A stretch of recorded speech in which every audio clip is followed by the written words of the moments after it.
नमस्कार मित्रांनो, मी सूरज आणि आज मी पुन्हा एकदा आलो शिवडा या गावामध्ये. इथं रोज येऊन नाग बसायचा त्याच जागेवर.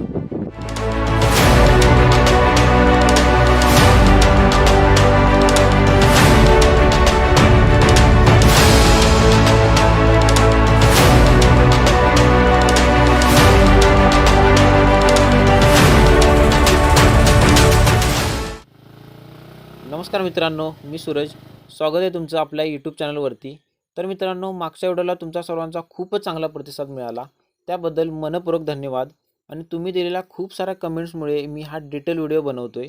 म्हणूनच आज आपण पुन्हा एकदा निघालोय निसर्ग सौंदर्य नटलेल्या भुदरगड तालुक्यातील शिवडा या गावी.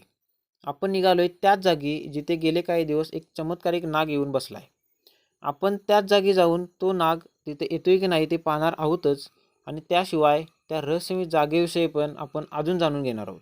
आणि महत्त्वाचं म्हणजे तेथे असणारे ते नागशिल्प आणि ते खूप जुनं पडीक घर पण आपण संपूर्ण फिरून पाहणार आहोत. त्यामुळे व्हिडिओ शेवटपर्यंत पहा आणि आपल्या चॅनलला नक्की सबस्क्राईब करा आणि बेल आयकॉन प्रेस करायला पण विसरू नका. मित्रांनो, मी आता जेथे नाग येऊन बसतोय त्या जागेवर पोचलोय, पण इथं काय नाग दिसेना झालाय. त्यामुळे मी आता खाली उतरतोय आणि ही जागा पण एकदा संपूर्ण पाहून घेऊया. मित्रांनो, इथं आलोय आपण जिथे नाग बसायचा त्या जागेवर आलोय. आता काही इथं नाग नाही आहे. तुम्हाला दाखवतो मी ती जागा कशा प्रकारे आहे ती.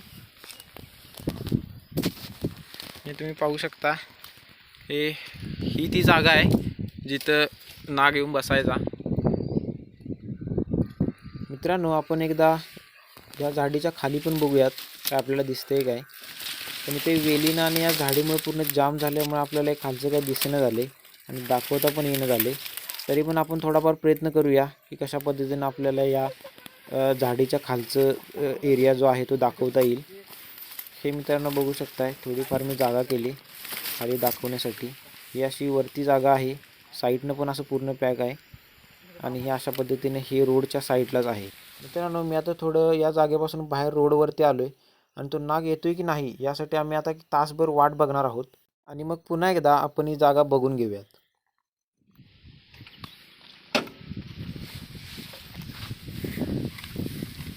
मित्रांनो, एक तास वाट बघितल्यानंतर मी पुन्हा एकदा इथं आलो आहे आणि खाली उतरून आपण पुन्हा एकदा ही जागा पूर्ण डिटेलमध्ये पाहून घेऊयात. आतमधून जर बघायचं झालं तर खाली अशा प्रकारे ही मातीच आहे पूर्ण आणि वेलीनं वगैरे असे जाम झाले. आणि जिथे नाग बसतो खालच्या साईडून हे असं पॅकच आहे पूर्ण आणि आजूबाजूला खाली सगळं पोकळच आहे जागा. ही जागा आहे ती जिथे साप बसायचा रोडच्या साईडला, शिवडा पाडगाव रोडच्या साईडला. आणि आता इथंच पाठीमागे एक मंदिर आहे, ते मंदिर आता आपण जाऊन बघूया. या मित्रांनो, या जागेच्या आणि रोडच्या साईडनंच ही अशी आतमध्ये वाट गेली आणि समोर गेल्यानंतर ही अशी एक मोकळी जागा लागते आणि समोरच आपल्याला दिसते वरती जायची वाट. मित्रांनो, इथं आता कोण जात नसल्यामुळे ही पूर्ण झाडं वगैरे येऊन ही जागा आता पूर्ण पॅक झाली. पण आता थोडीफार लोक वरती जातात त्यामुळे ही जागा अशी पूर्ण थोडी मळली. आता त्याच्याच मागच्या रोडच्या थोडंसं पाठीमागं आलं की साईडनं रोड आहे हा, आणि इथून अशा या चिऱ्याच्या पायऱ्या आहेत त्या चढून वरती यायचं.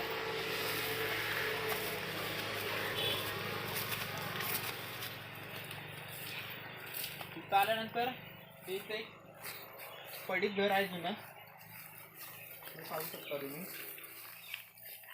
ह्या घरामध्ये पण असेच पूर्वी नाग वगैरे यायचे. आणि इथूनच एक साईडला अजून एक घर आहे, तिथं पण 20 वर्षापूर्वी अशी एक घटना घडलेली जिथं 3 साप येऊन बसलेले त्यांच्या घरामध्ये. आणि ह्याच घराच्या दारातच म्हणजे हे समोरच हे मंदिर आहे.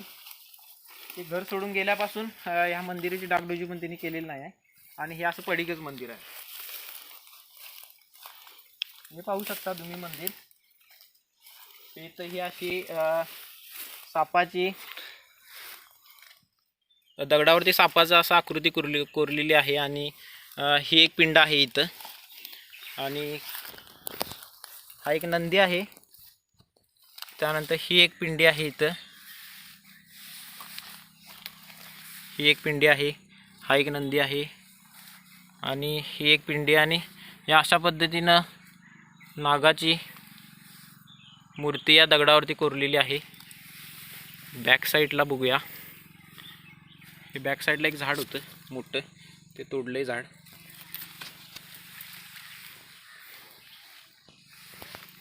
थोडंसं आतमध्ये पण जाऊन बघूया काय इथं दिसतंय काय. हे इथं पण मला वाटतं ही जुनी तुळस वगैरे काहीतरी आहे इथं, पाहू शकता तुम्ही.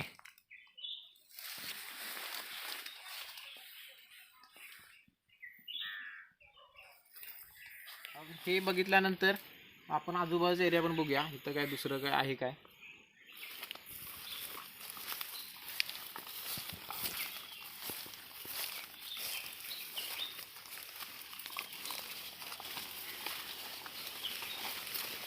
इथं एक वारूळ आहे, मला तर वाटतं हे मुंग्यांचंच वारूळ असावं.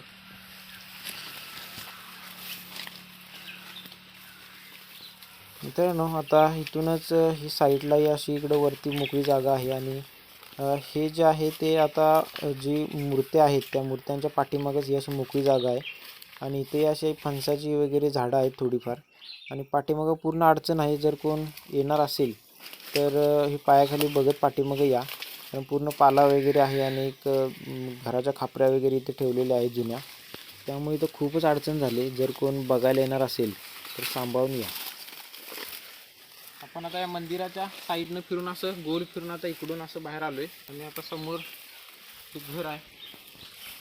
त्या घरामध्ये पण भरपूर वर्ष झाले पडीक घर आहे, त्या घरामध्ये पण एक चक्कर मारून येऊया.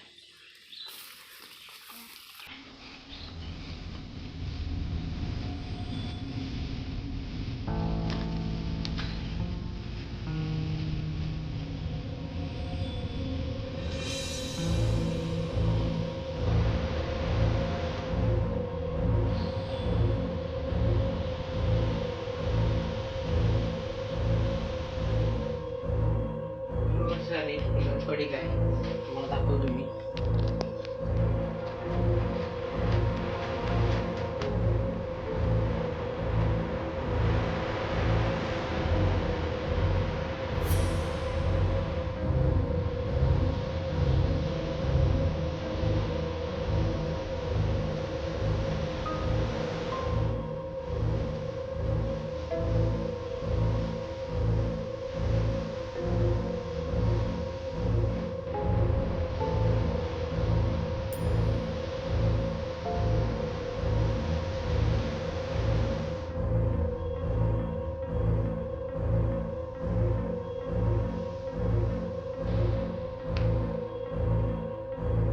घरात सगळे दरवाजे पण बाद झालेत. या दरवाजाच्या बाहेर जाऊन आपण एकदा बघूया. या साईडला सगळी अशी झाडं आलेत, वरती पण सगळं पडलंय. मित्रांनो आता घर बघून झाले आणि आता घराच्या आपण बाहेर आलोय आणि एकदा घराच्या साईडला पण बघूया की कशा पद्धतीने काय परिस्थिती आहे.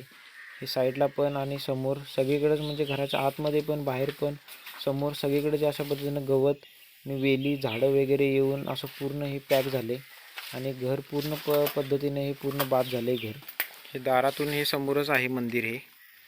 मित्रांनो सदरची पाषाणे ही कोल्हापूर जिल्ह्यामध्ये बुधळ तालुक्यातील शिवडा या गावात आहेत. पण मी या विषयाची अजून माहिती मिळवताना मला एक हैराण करण्यासारखी गोष्ट आपल्याच एका व्ह्युअर्सकडून कळाली. ती म्हणजे आपल्याच कोल्हापूर जिल्ह्यामध्ये करवीर तालुक्यातील येवती या गावात जशी शिवडा या गावामध्ये पाषाणं आहेत तशीच हुबेहूब पाषाणं येवती या गावामध्ये पण आहेत. ही अशा प्रकारे या दोन्ही ठिकाणच्या पाषाणांमध्ये नंदी आणि दोन पिंड्या सारख्याच आहेत. फरक फक्त एवढाच आहे की येवती या गावामध्ये नागाच्या शिल्पाऐवजी हनुमानाचे शिल्प आहे. पण आश्चर्य करण्यासारखी गोष्ट ही आहे की दोन्ही ठिकाणचा घटनाक्रम जरा कमी सारखाच आहे. काल आम्हाला कळाले कोणतरी धरून 4 दिवसापूर्वी नेला आहे असं आम्हाला कळालं. होय, मग 4 दिवस काय आलेलं नाही सोडा इथं. कुठून आलाय तुम्ही? आम्ही अक्कुर्डे गारगुडी. अक्कुर्डे गारगुटी साप बघायला आलाय खास? काय सांगालाय? तुम्ही कुठून आलाय? अक्कुर्डेच. तर अजून पण इथं लोक बाहेर यायला लागलेत. बाहेर लोकांची इथं खूप गर्दी व्हायला लागली. कुठून आलाय रे? अरे शिवडातनं बी आल्यात बघायला वाटतंय.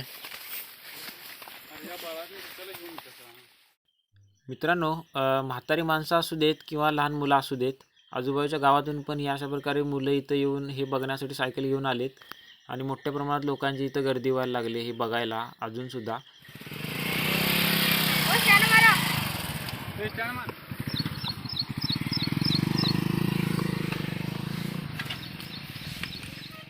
मित्रांनो, गेले 4 दिवस झाले हा नाग इथं आलेला नाही आहे. आज दिनांक 14 ऑगस्ट म्हणजे आजपर्यंत जवळजवळ 20-25 दिवस झाले हा नाग इथं येऊन त्या जागेवर रोज येऊन बसतोय आणि त्याला बघण्यासाठी रोज लोकांची खूप गर्दी व्हायला लागली. आणि 4 दिवस झाले हा नाग इथं आलेला नाही आहे. आणि गावामध्ये मी चौकशी केली की का तो येत नाही आहे तिथं. तर गावामध्ये पण लोक म्हणायला लागले की 4 दिवस हा नाग इथे आलेला नाही. पण लोकांची गर्दी आहे तशीच आहे इथं. रोज कोण दूध घेऊन येतंय, कोण काय घेऊन येतंय, कोण बघायला बाहेर भरून लोक यायला लागले. आणि गावामध्ये चौकशी केल्यावर मला असं कळालं की तो साप कोणीतरी सर्पमित्रांनी धरून नेला आहे, कुठेतरी नेऊन सोडला आहे. पण ही बातमी कितपत खरी आहे हे अजून कोणालाच माहिती नाही आहे. आणि याबद्दल मी सर्च करतोय. जर काही अपडेट मिळाल्या किंवा साप जर परत आला तर नेक्स्ट व्हिडिओमध्ये आपण नक्की बघू.